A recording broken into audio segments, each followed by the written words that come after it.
Curry houses are a familiar sight on Britain's streets. Often called the country's national dish, Bangladeshi and Indian-run restaurants are serving up food that's become a part of British culture.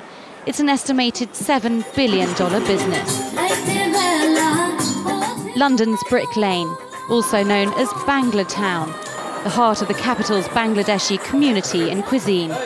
Many restaurant owners here say their livelihoods are now under threat.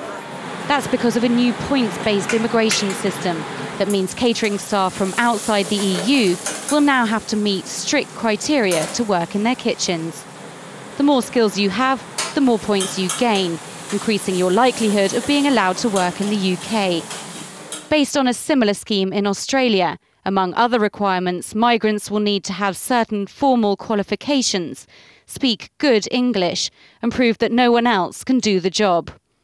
But the new rules don't just affect chefs who want to come here, but ones like Bharat Gusai, who already live and work in England.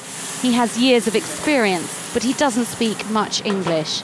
The thing is, because we're all Bangladeshi or Indian here, there is no need to speak English. If you want proper Indian food, then the chef needs to be Indian. Just like if you want Chinese food, you need a Chinese chef. The British government says this new system ensures that those people with the kind of skills that the country needs can come and work here. Essentially, it's closing the doors on the type and the amount of migrants coming in. But the restaurant owners here say it may be their doors that are closing soon if the government doesn't relax its rules.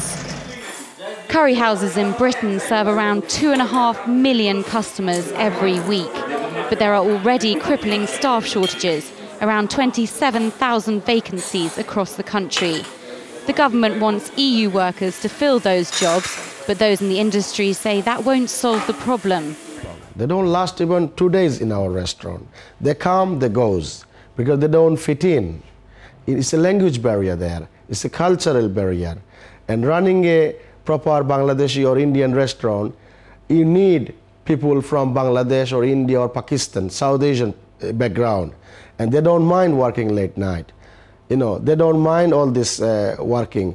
They don't mind cleaning plate. They don't mind the curry smell on them.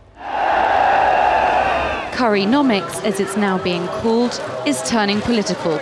In recent weeks, thousands of restaurant workers have taken to the streets of London to try and get their grievances heard. Turkish and Chinese restaurateurs are also affected. They say if there isn't a change in the laws soon, the curry industry will be plunged into crisis. Tessa, Parry-Wingfield, Al Jazeera, London.